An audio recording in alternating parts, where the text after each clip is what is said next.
ನಮಸ್ಕಾರ ಬಂಧುಗಳೇ, ನಾನು ನಿಮ್ಮ ಡಾಕ್ಟರ್ ಸಂತೋಷ್ ಶೆಟ್ಟರ್ ನಿಮ್ಮನ್ನು ನಮ್ಮ ಯೂಟ್ಯೂಬ್ ಚಾನಲ್ಗೆ ತುಂಬ ಹೃದಯದಿಂದ ಸ್ವಾಗತಿಸುತ್ತೇನೆ. ಬಂಧುಗಳೇ, ನಮ್ಮ ಚಾನಲ್ ಮುಖಾಂತರ ಈ ಹಿಂದೆ ಹಲವಾರು ವೈದ್ಯಕೀಯ ಕ್ಷೇತ್ರಕ್ಕೆ ಸವಾಲಾಗಿರ್ತಕ್ಕಂತಹ ಹಾಗೂ ಆಯುರ್ವೇದ ಚಿಕಿತ್ಸೆ ಮುಖಾಂತರ ಗುಣಮುಖವಾಗಿರ್ತಕ್ಕಂತಹ ಪರಿಹಾರವನ್ನು ಕಂಡುಕೊಂಡಿರ್ತಕ್ಕಂಥ ಹಲವಾರು ಕೇಸುಗಳನ್ನು ನಾವು ನೋಡಿರ್ತೇವೆ. ಇವತ್ತು ಅದೇ ತೆರನಾದಂತಹ ಒಂದು ವಿಶೇಷ ಕೇಸದ ಬಗ್ಗೆ ನಾವು ಇವತ್ತು ನೋಡ್ತಾ ಇದ್ದೇವೆ. ಬಂಧುಗಳೇ, ಇದೊಂದು ಅಲರ್ಜಿಕ್ ಡರ್ಮಟೈಟಿಸ್ ಕೇಸ್. ಇವರು ಸುಮಾರು ಒಂದು 50-55 ವಯಸ್ಸಿನ ಒಬ್ಬರು ವೃದ್ಧರು. ಸುಮಾರು ಒಂದು 5-6 ತಿಂಗಳ ಹಿಂದೆ ಇವರಿಗೆ ಅಲರ್ಜಿಕ್ ಡರ್ಮಟೈಟಿಸ್ ಅಂತಂದರೆ ತೀವ್ರ ತೆರನಾದಂತಹ ಕೆರೆತ ಹಾಗೂ ಎರಪ್ಷನ್ಸ್, ಚರ್ಮದ ಮೇಲೆ ಆಗುವಂಥದ್ದು, ಆಮೇಲೆ ಗಾಯಗಳಾಗಿರುವಂಥದ್ದು ಒಂದು ಪ್ರಾರಂಭವಾಯಿತು. ಅದಾದ ಮೇಲೆ ಹಲವಾರು ರೀತಿಯ ಚಿಕಿತ್ಸೆಯನ್ನು ಪಡೆದುಕೊಂಡರೂ ಸಹಿತ ಯಾವುದೇ ಪರಿಹಾರವನ್ನು ಕಂಡುಕೊಳ್ಳಲಿಲ್ಲ. ಅದಾದ ನಂತರ ನಮ್ಮ ಆಯುರ್ವೇದ ಚಿಕಿತ್ಸೆಯನ್ನು ನಾವು ಪ್ರಾರಂಭ ಮಾಡಿದೆವು. ಆಹಾರವನ್ನು ಹೇಳುವುದರ ಮುಖಾಂತರ ಹಾಗೂ ಇವರ ಒಂದು ಪ್ರಕೃತಿ ಅನುಸಾರವಾಗಿ ದೋಷಧಾತು ಪರಿಕಲ್ಪನೆಯೊಂದಿಗೆ ನಾವು ಆಯುರ್ವೇದ ಚಿಕಿತ್ಸೆಯನ್ನು ಪ್ರಾರಂಭ ಮಾಡಿದೆವು. ಸುಮಾರು 2 ತಿಂಗಳ ನಿರಂತರ ಚಿಕಿತ್ಸೆಯ ನಂತರ ಬಹಳಷ್ಟು ಉತ್ತಮವಾದಂತಹ ಪರಿಣಾಮವನ್ನು ಇವರು ಕಂಡುಕೊಂಡಿದ್ದಾರೆ. ಬನ್ನಿ, ಅವರ ಅನುಭವ ಮುಖಾಂತರವೇ ನಾವು ಈ ಒಂದು ವಿಷಯವನ್ನು ತಿಳಿದುಕೊಂಡು ಬರೋಣ. ತಾವಿಲ್ಲಿ ನೋಡ್ತಾ ಇರ್ಬೋದು, ಬೆನ್ನಿನ ಮೇಲೆ ಗುಳ್ಳೆಗಳಾಗಿರ್ತಕ್ಕಂಥದ್ದು. ಇವು ಇಲ್ಲಿ ತಾವು ನೋಡ್ತಾ ಇರ್ಬೋದು, ಇದು ಬೆನ್ನಿನ ಮೇಲೆ ಗುಳ್ಳೆಗಳಾಗಿರ್ತಕ್ಕಂಥದ್ದು, ಕೆರೆದು ಅದರ ಕಪ್ಪು ವರ್ಣಕ್ಕೆ ತಿರುಗಿರ್ತಕ್ಕಂಥದ್ದು, ಅತ್ಯಂತ ಕೆರೆತದಿಂದ ಕೂಡಿರ್ತಕ್ಕಂತಹ, ನೋವಿನಿಂದ ಕೂಡಿರ್ತಕ್ಕಂತಹ ಒಂದು ಚರ್ಮದ ಕಾಯಿಲೆ, ಚರ್ಮದ ಸಮಸ್ಯೆ ಅಂತೇಳಿ ನಾವು ಹೇಳ್ಬೋದು. ಸುಮಾರು 6 ತಿಂಗಳಿನಿಂದ ಕಾಡ್ತಿರ್ತಕ್ಕಂತಹ ಒಂದು ಚರ್ಮದ ಸಮಸ್ಯೆ.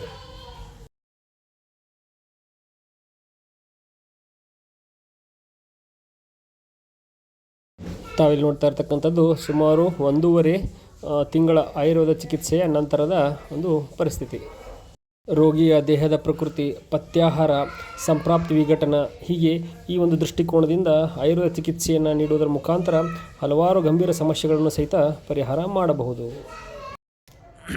ಪೌಡ್ರ್ ತೊಗೊಳೋದ್ರಿಂದ ಏನಾತ್ರಿ ಮರದ ಕೆರ್ಸೋದು ಕಮ್ಮಿ ಆಯ್ತನ್ರಿ? ಎಲ್ಲ ಮೈಯ ನೋವು ಆಗೋದ್ರಿ, ಚರ್ಮ ಇಲ್ಲೆಲ್ಲ ಗಾದ್ರಾಗಿದ್ದಿಲ್ರಿ, ಗಾಯ ಆಗಿದ್ದಿಲ್ಲ? ಎಲ್ಲ ಗಾಯ ಅನ್ರಿ ಸಾಹೇಬ್ರಿ, ಇದೆಲ್ಲ ಗಾಯನ ರೀ, ಗಿಜಿ ಅಂತಿದ್ರಿ. ಈಚೆ ಕಡೆನೂ ಆಗಿದ್ದನ್ರಿ? ಹ್ಞೂ ರೀ, ಇದು ಅಗ್ದಿ ಬಾಡ್ದು ಕೈಯಪ್ಪ ಹೊಡಿಲಿಗಿತ್ರಿ ಇದು. ಇದು ಮತ್ತೆ ಮುಂಗೈಗೆ ಏನು ಇಲ್ರಿ, ಮತ್ತೆ ಈ ಥರ ರಟ್ಟಿಗೆ ಏನಿಲ್ರಿ, ಇವಷ್ಟ ನೋಡಿ ಇಲ್ಲಿ ಆಗಿದ್ದಲ್ರಿ? ಇಲ್ಲಿ ಹ್ಞೂ ರೀ, ಇದೆಲ್ಲ ಎದಿಪ್ಪದ ಎಲ್ಲ ಆಗಿದ್ರಿ. ಈ ತಲೆಗಿನ ಭಾಳ ತಲೆಯಾಗನ ಭಾಳ ತಗೊಂಡಿತ್ರಿ. ತಲೆ ಭಾಳ ಆಗಿತ್ತು ಬಿಡ್ರಿ. ಹ್ಞೂ ರೀ, ತಲೆ ದುಬ್ಬ ಭಾಳ ಆಗಿತ್ತು. ಹ್ಞೂ ರೀ, 2 ಕೈ ರೀ. ಈಗ ಪತ್ತೆ ಮಾಡ್ಬೇಕ್ರಿ ಮರ, ಪತ್ತೆ ತಪ್ಪಿಸ್ಬಾರ್ದು ಒಟ್ಟಾರಿ. ರೀ ಆರಾಮಾಗೈತೆ ತಿಳ್ಕೊಂಡು ಕರ್ದದ್ದು ಬೇಕರಿ ಐಟಮ್ಸ, ಚಪಾತಿ ಗಿಪಾತಿ ಬಂದ್ ಮಾಡ್ಬೇಕು. ತಲೆಯಾಗ ಎಲ್ಲ ಕೂದಲು ಹೋಗಿದ್ರಿ, ಅಷ್ಟು ಕೂದಲು ಹೋಗಿದ್ದು ಹೋದ್ರಿ. ಹ್ಞೂ ರೀ, ಕೂದಲು ಬರತ್ತಾವ್ರಿ ಅವು ತಲೆಯಾಗ. ಈ ಹಣಿ ಮೇಲೆ ಆಗಿದ್ದಲ್ರಿ ಮರ? ಹ್ಞೂ ರೀ, ಇದೆಲ್ಲ ಮೂವತ್ತಿ ಇಲ್ಲಿ ಅಟ್ಟ ಇಲ್ಲೆಲ್ಲಾನು ಈ ಕಡೆ ಬಾಜುಕೊಂಡು ಆಗಿದ್ದು ರೀ. ಇಲ್ಲಿ ಮಟ್ಟ ಆಗಿತ್ರಿ ಬಾಜು.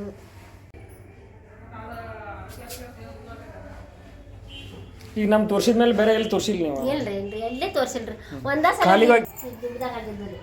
ಇಲ್ಲೆಲ್ಲ ಭಾಳ ಆಗಿದ್ದಿಲ್ರಿ ಮರ? ಎಡಕ ದುಬ್ಬ 2 ಕೈ ರೀ, ಮತ್ತೆ ಕೈ ಏನಿಲ್ರಿ, ಇತ್ತಾಗಟ್ಟರಿ ಆಗಿದ್ದಲ್ರಿ ಇಲ್ಲಿ? ಹ್ಞೂ ರೀ, ಫುಲ್ ಕೆರ್ಸೋದಿತ್ತಲ್ರಿ? ಹ್ಞೂ ಕೆರ್ಸುದೇನ್ರಿ, ಇದ್ರ ಎಲ್ಲ ರಕ್ತಾಡ್ತಿತ್ರಿ. ಹ್ಞೂ ರೀ, ಕೊಟ್ರಲ್ರಿ, ಅದಕ್ಕೆ ಇಂಪ್ರೂವ್ ಆದಂಗ. ಇಲ್ಲೆಲ್ಲ ಪೂರ್ತಿ ಕಿಚ್ಚ ಆಗತ್ತಿತ್ರಿ ಇಲ್ಲಿ? ಹ್ಞೂ ರೀ, ಏನಿಲ್ರಿ, ಎಲ್ಲ ಏನಿಲ್ರಿ. ಈಗ ಕೈ ತೋರ್ಸ್ರಿ, ಕೆರ್ಸೋದೆಲ್ಲ ಕಮ್ಮಿ ಆಗೈತ್ರಿ? ಎಲ್ಲ ಕಮ್ಮಿ.